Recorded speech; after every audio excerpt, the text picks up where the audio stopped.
রাখা ভালো, শ্রীলঙ্কাতে আমরা যতগুলো রিসোর্টে থেকেছি সবগুলোই আমরা booking.com থেকে বুক করেছি। এর মধ্যে কোনোটাতেই আমাদেরকে অ্যাডভান্স পেমেন্ট করতে হয়নি। শুধুমাত্র নিভাদোতেই আমাদের কনফার্মেশনের জন্য ক্রেডিট কার্ডের ডিটেলস চাওয়া হয়েছিল।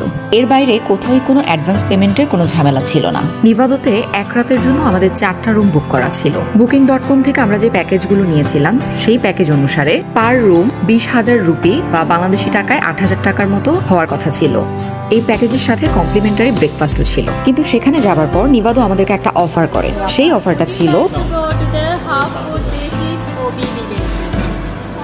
আমরা চাইলে এই প্যাকেজের সাথে ডিনারও নিতে পারবো। তার জন্য আমাদেরকে আরও 780 রুপি খরচ করতে হবে এবং booking.com এর বুকিংটি ক্যান্সেল করে দিতে হবে। আমাদের কাছে তাদের এই অফারটি বেশ অর্থিত মনে হয়েছে।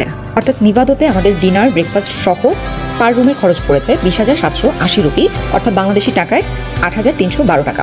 লম্বা জার্নির পর তাদের ওয়েলকাম ড্রিঙ্কসটা খুবই রিফ্রেশিং লাগছিল। তখন হাতে আমাদের সময় খুবই কম, তাই আমরা চটজলদি করে চেকিং এর সকল ফর্মালিটিস শেষ করে ফেলি। তাদের রুমগুলো ছিল কিছুটা কটেজ টাইপের, মাঝখানে একটা বড় সুইমিং পুল আর তার চারপাশে আলাদা আলাদা কটেজ। আমাদের 4টা রুমই ছিল পাশাপাশি এবং অলমোস্ট প্রত্যেকটা রুমই আমাদের সেম ছিল।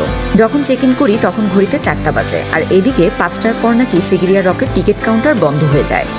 মাত্র একদিনের জন্য সিগিরিয়াতে এসেছি, আর এটা মিস করব তা তো কোনোভাবেই হয় না, তাই না?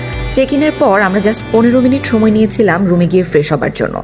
চলো এই ফাঁকে তোমাদের সাথেও এক নজর দেখিয়ে দেই আমাদের রুমটা আসলে কেমন ছিল।